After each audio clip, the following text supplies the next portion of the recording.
Mount Rushmore is surely more famous, but this is bigger. 190 feet wide, 90 feet tall, Robert E. Lee is as tall as a 9-story building. Jefferson Davis's thumb is the size of a sofa. Stonewall Jackson is here too, because this is the world's largest Confederate monument. We hold these truths to be self-evident that all men are created equal and endowed with certain inalienable rights. This carvers on Stone Mountain said, no, not black people.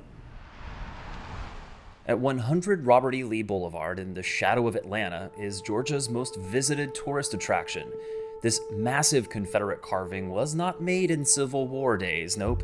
It wasn't finished until 1972 and didn't really start taking shape until 1954 when the Supreme Court handed down Brown v. Board of Education. And there was huge Southern backlash to that because how dare the Supreme Court tell the South that your schools have to be integrated now. And that led to a new wave of Confederate monuments going up throughout the South. Seth Levi is with the Southern Poverty Law Center, a nonprofit civil rights organization, and he met me at the park to walk me through the past of a place that I hadn't been since I was a kid.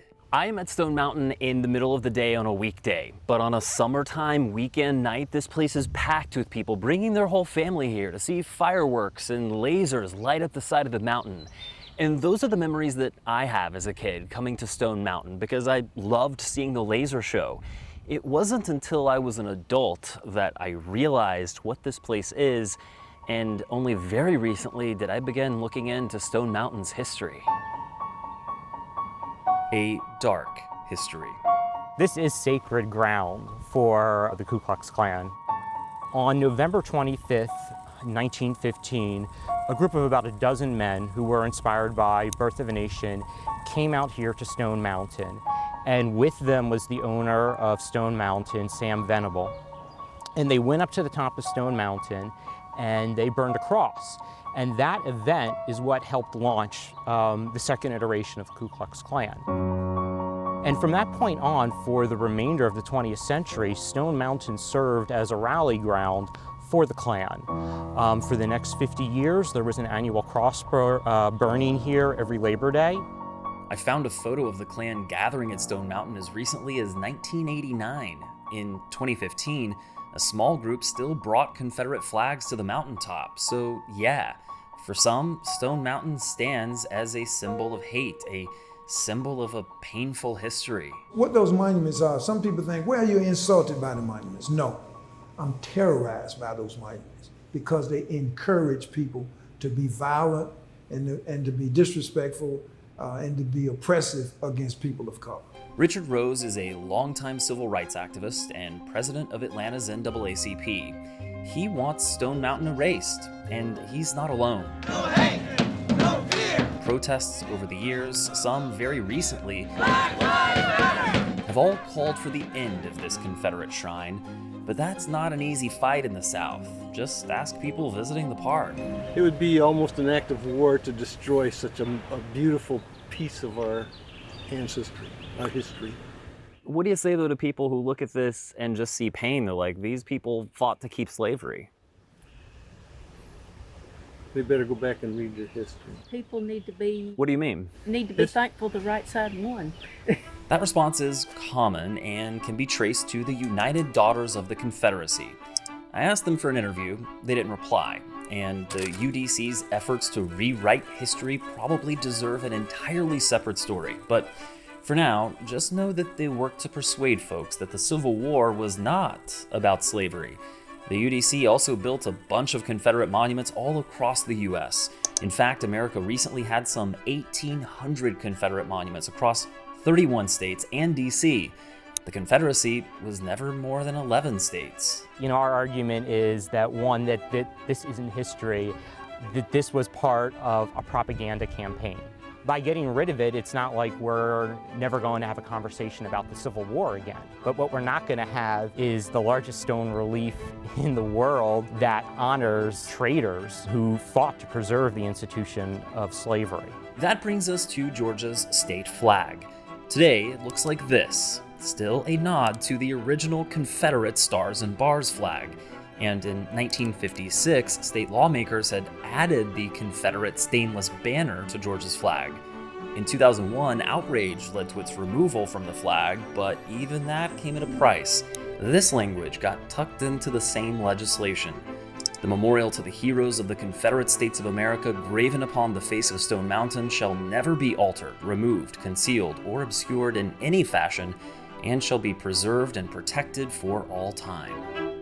It sounds like it's going to take a much bigger public outcry than what we see now. Absolutely. I think, and I have to tell you, one of the things I have considered a new campaign that I call No Georgia. Tell athletes, black athletes who come in UGA, pick somewhere else. Don't come to Georgia. Georgia has told you how they feel about black lives. They feel black lives don't matter.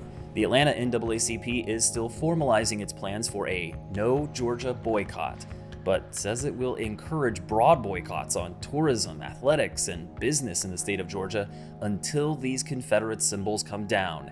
And speaking of business, Marriott operates Stone Mountain's historic hotel right on Robert E. Lee Boulevard. But Marriott did not reply to our multiple requests for comment. Meantime, one of Atlanta's most famous companies, Coca-Cola, is the official beverage partner of Stone Mountain. Here's what they said about that. There is no place in our world for racism. While we do not sponsor the mountain itself, which is owned by the state of Georgia, we are the beverage provider at the park, adjacent to the mountain. We fully support efforts to open a thoughtful dialogue among local business, government, and civic leaders about the future of the carving at Stone Mountain and other monuments to ensure that everyone feels welcome and racism is rooted out of our society. And as Coca-Cola referenced, the state of Georgia owns Stone Mountain. The office of Georgia Governor Brian Kemp also did not reply to emails and calls for comment, but the governor is on record as saying he would protect Stone Mountain from, quote, the radical left, and that we should learn from the past, not attempt to rewrite it.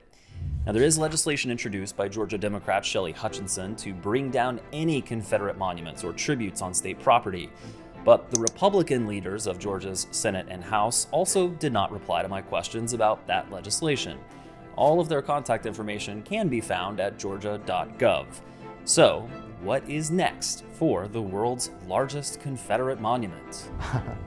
Sandblast it, remove it. I mean, there's no way to put something that large in context, and that's the point of making these monuments so large. Their size just overwhelms whatever you might try and do to provide a little bit of context about who Jefferson Davis was and what the Civil War was fought over.